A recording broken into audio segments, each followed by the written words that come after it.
Okay, friends. So in previous lecture, we had discussed the four constraints. That is holonomic constant, non-holonomic constant, scleronomic, and bryonomic constant. So in this video, we will discuss conservative constant, dissipative constant, unilateral constant, bilateral constant. ठीक, remaining four types of constant now we will discuss. So uh, before starting, ठीक, before starting, I expect that you will know completely about constraint.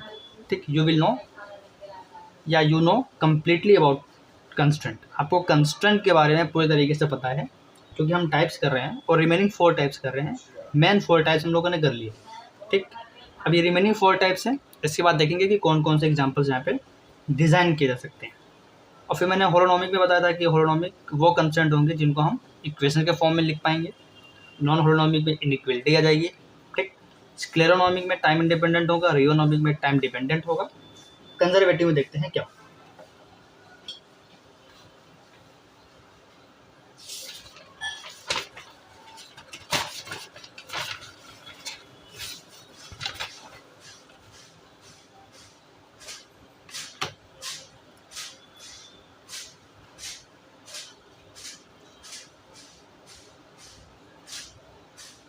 Conservative constant.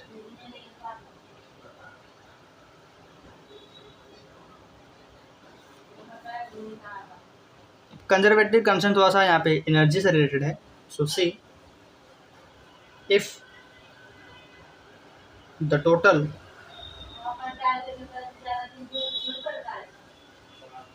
Mechanical energy of the system is conserved while performing the constraint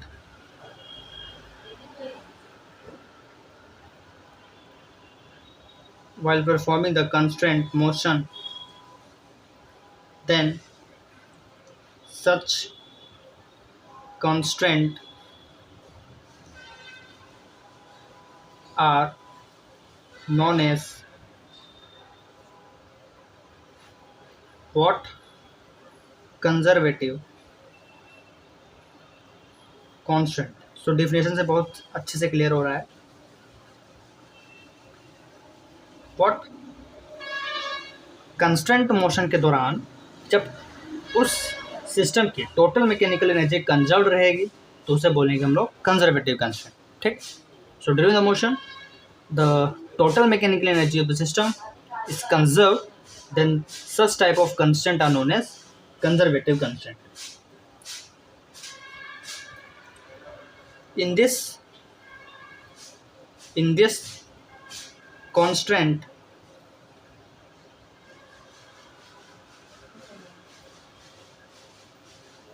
force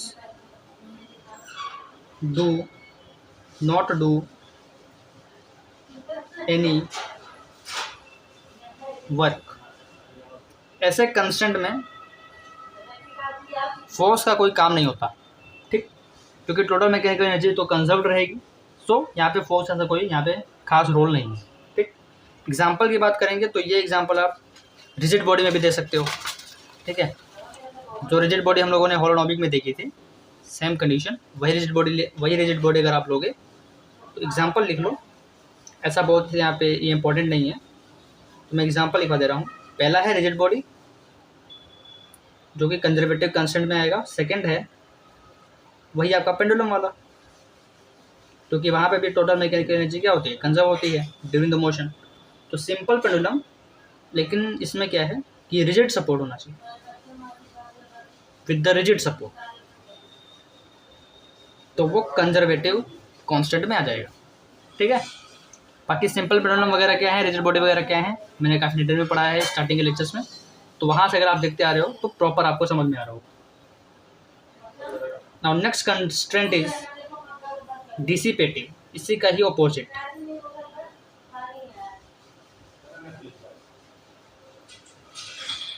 dissipative constraint.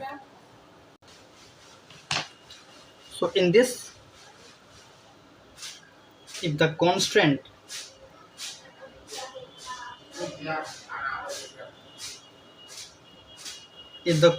forces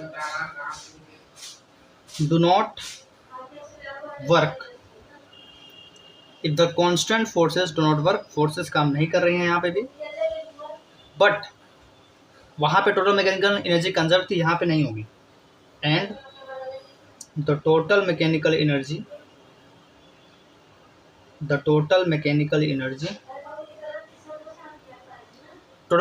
मतलब kinetic plus potential, ठीक है, जो भी energy system की होगी वो आपका total mechanical energy होगी।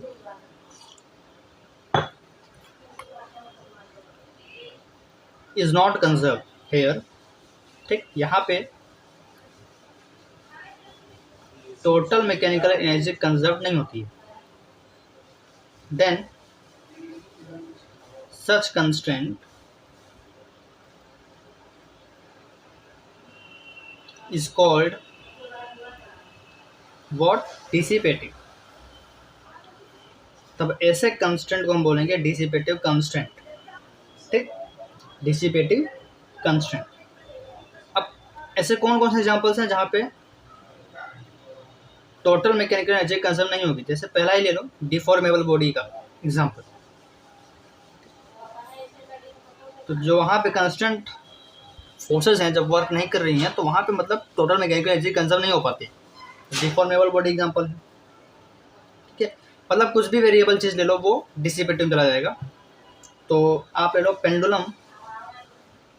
पेंडुलम विथ वेरिएबल लेंथ, अगर आप फिक्स लेंथ का लोगे तो वो डिसिपेटिव नहीं होगा, आपको वेरिएबल लेंथ का लेना पड़ेगा। तो पेंडुलम विथ वेरिएबल लेंथ, वहाँ पे टोटल मैकेनिकल एनर्जी कंजर्व नहीं होगी, ठीक है। या N expanding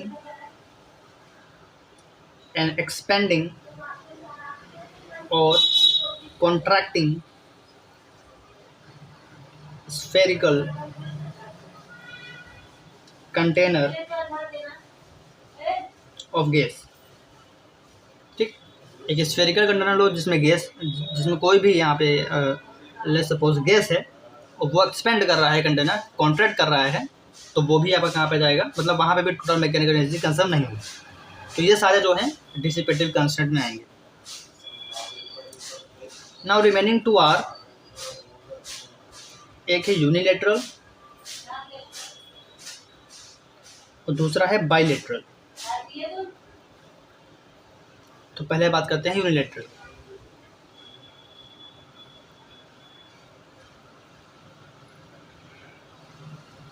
If the constant relations are expressed in the form of inequalities, then such constant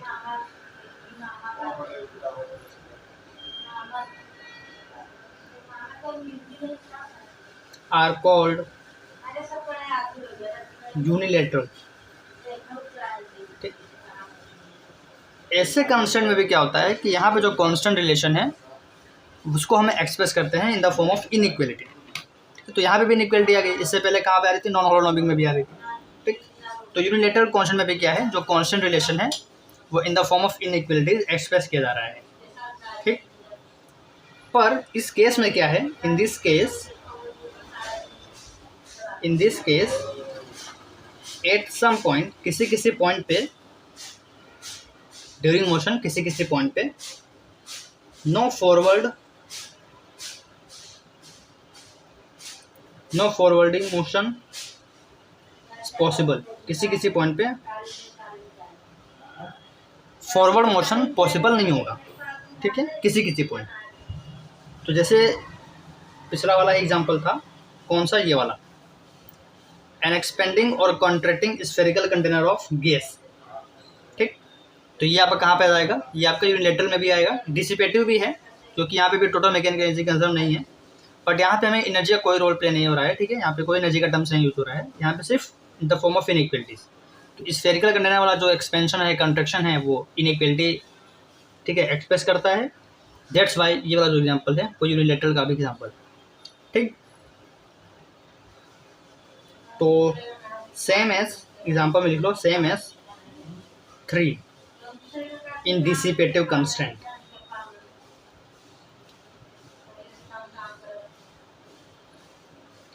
Now last is bilateral.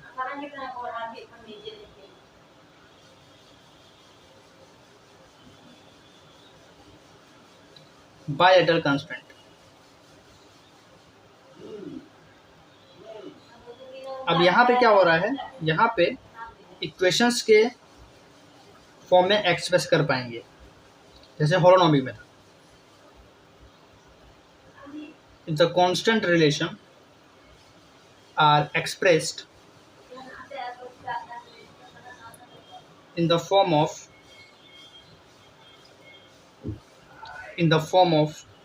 equation, then they are called bilateral,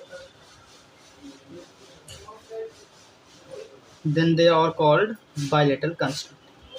जब हम equation के form में express कर जाएंगे तो वो बायलेटरल हो जाएगा, ठीक। लेकिन यहाँ पे भी, जैसे यहाँ पे भी एक केस था कि एक ऐसा पॉइंट आएगा जहाँ पे या किसी पॉइंट पे फॉरवर्ड मोशन यहाँ पे पॉसिबल नहीं होगा, तो यहाँ पे क्या होगा,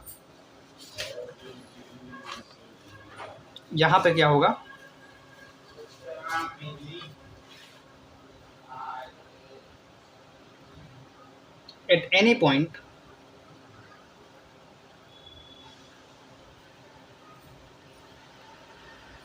on the constraint surface, किसी भी पॉइंट पे both forward and backward motion are possible। वहाँ पे एक ही टाइप से मोशन हो रहा था, यहाँ पे फॉरवर्ड भी कर सकते हो, ठीक है, बैकवर्ड भी कर सकते हो, ठीक है। लाते कोई भी सरफेस है कांस्टेंट का, तो आप फॉरवर्ड भी मोशन कर सकते हो, बैकवर्ड भी मोशन कर सकते हो। यह है बायलेटरल कांस्टेंट की खूबी, ठीक। तो जैसे एग्जांपल आप ले लो, x² + y² बराबर a² का, ठीक। ये किसका एग्जांपल है, सर्कल का एग्जांपल है, सर्कुलर पाथ का एग्जांपल है, ठीक। Suppose this is centre, this is radius a, तो let's suppose this is particle p which is moving on this path, ठीक। तो किसी भी पॉइंट पे आप बैकवर्ड भी जैसे यहाँ पे भी आप फॉरवर्ड जा रहे हो, ठीक है, एंटी क्लॉकवाइज जा रहे हो, अब किसी भी पॉइंट पे ले लो तो आप बैकवर्ड भी जा सकते हो ऐसे क्लॉकवाइज। तो ये दोनों टाइप के यहाँ पे मतलब ये बायलेटरल शो कर रहा है, that's why it is comes under bilateral constraint. और यहाँ पे इक्वेशन भी है, ठीक। तो बायलेटरल में क्या होगा, इक्वेशन भी होगी और दोनों टाइप के मोशन पॉसिबल होंगे, फॉरवर्ड एंड बैकवर्ड, ठीक है। I hope it is understand now. जितना अभी हम लोगों ने पढ़ा थोड़ा सा कलेक्ट करते हैं, मतलब एक चार्ट बनाते हैं सिस्टम का और टाइप्स ऑफ कंस्ट्रेंट का, ठीक। जितने भी सिस्टम्स हम लोगों ने देखे उन सबको कलेक्ट करते हैं और देखते हैं कि वो कौन कौन सा कंस्ट्रेंट मोशन शो कर रहे हैं। तो यहाँ पे मैं लिखूंगा सिस्टम मतलब जैसे रिजिड बॉडी, ठीक है, पेंडुलम का लिया था, स्फेरिकल कंटेनर लिया था, ये सब जो है सिस्टम्स होते हैं जहाँ पे पार्टिकल का मोशन होता है, ओके। टाइप्स ऑफ कंस्ट्रेंट, इस तरफ सिस्टम, इस तरफ टाइप्स ऑफ कंस्ट्रेंट। तो एक एक एग्जांपल लेंगे, वो बताएंगे कि वो कौन कौन सा मोशन शो कर रहा है, ठीक। जैसे अगर मैं एग्जांपल ले लूँ रिजिड बॉडी का, जो आपके कोर्स में है, तो मैं जैसे रिजिड बॉडी का एग्जांपल लिया, तो ये जो रिजिड बॉडी है वो कौन कौन से टाइप्स ऑफ कंस्ट्रेंट शो कर रही है। पहला कंजर्वेटिव शो कर रही है, यानी मैकेनिकल एनर्जी यहाँ पे भी कंजर्व्ड है, तो कंजर्वेटिव कंस्टेंट शो कर रही है। दूसरा होलोनॉमिक, मैंने बताया था स्टार्टिंग में, होलोनॉमिक ठीक। इसके अलावा स्क्लेरोनॉमिक, टाइम इंडिपेंडेंट होगा। बायलेटरल, ठीक, बायलेटरल भी है, ठीक है। तो ये 4 टाइप्स ऑफ कंस्टेंट यहाँ पे शो कर रहा है रिजिड बॉडी।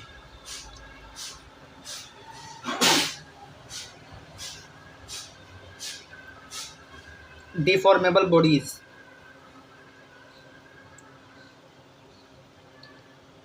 तो मैंने बताया था कि डिसिपेटिव शो कर रहा है, तो डिसिपेटिव कंस्टेंट है। इसके अलावा ये नॉन रियोनॉमिक है, टाइम डिपेंडेंट, रियोनॉमिक कंस्टेंट। इसके अलावा होलोनॉमिक है, होलोनॉमिक कंस्टेंट, ठीक, और बायलेटरल भी है। डिफॉर्मेबल बॉडी का एग्जांपल हम लोगों ने पहले लेक्चर में लिया था। नाउ थर्ड सिस्टम अगर हम लें, सिंपल पेंडुलम का ले लेते हैं with rigid support. Simple pendulum with rigid support, तो ये किस में आ जाएगा? होलोनॉमिक में आएगा, क्योंकि इक्वेशन के फॉर्म में आप एक्सप्रेस कर पाओगे। इसके अलावा कंजर्वेटिव होगा, क्योंकि simple pendulum with variable length जो है वो डिसिपेटिव होता है, तो ये कंजर्वेटिव होगा, तो कंजर्वेटिव कंस्टेंट। इसके अलावा स्क्लेरोनॉमिक होगा, ये भी टाइम इंडिपेंडेंट होगा, स्क्लेरोनॉमिक। और बायलेटरल भी होगा, मतलब दोनों टाइप, मतलब पेंडुलम अगर ऐसे जा रहा है तो ऐसे भी आएगा, तो बायलेटरल भी होगा, ठीक है। पेंडुलम कैसे होता है? ये वाला पेंडुलम कैसा होगा? रिजिड सपोर्ट का, ये वाला एकदम रिजिड सपोर्ट होगा। यहाँ पे बॉब होगा, तो वो इधर मोशन कर रहा है तो इधर भी मोशन करेगा, तो बैकवर्ड फॉरवर्ड दोनों मोशन हो रहा है। So this is bilateral also, और इक्वेशन के फॉर्म में आप एक्सप्रेस कर ही पाओगे। Now fourth, pendulum with variable length.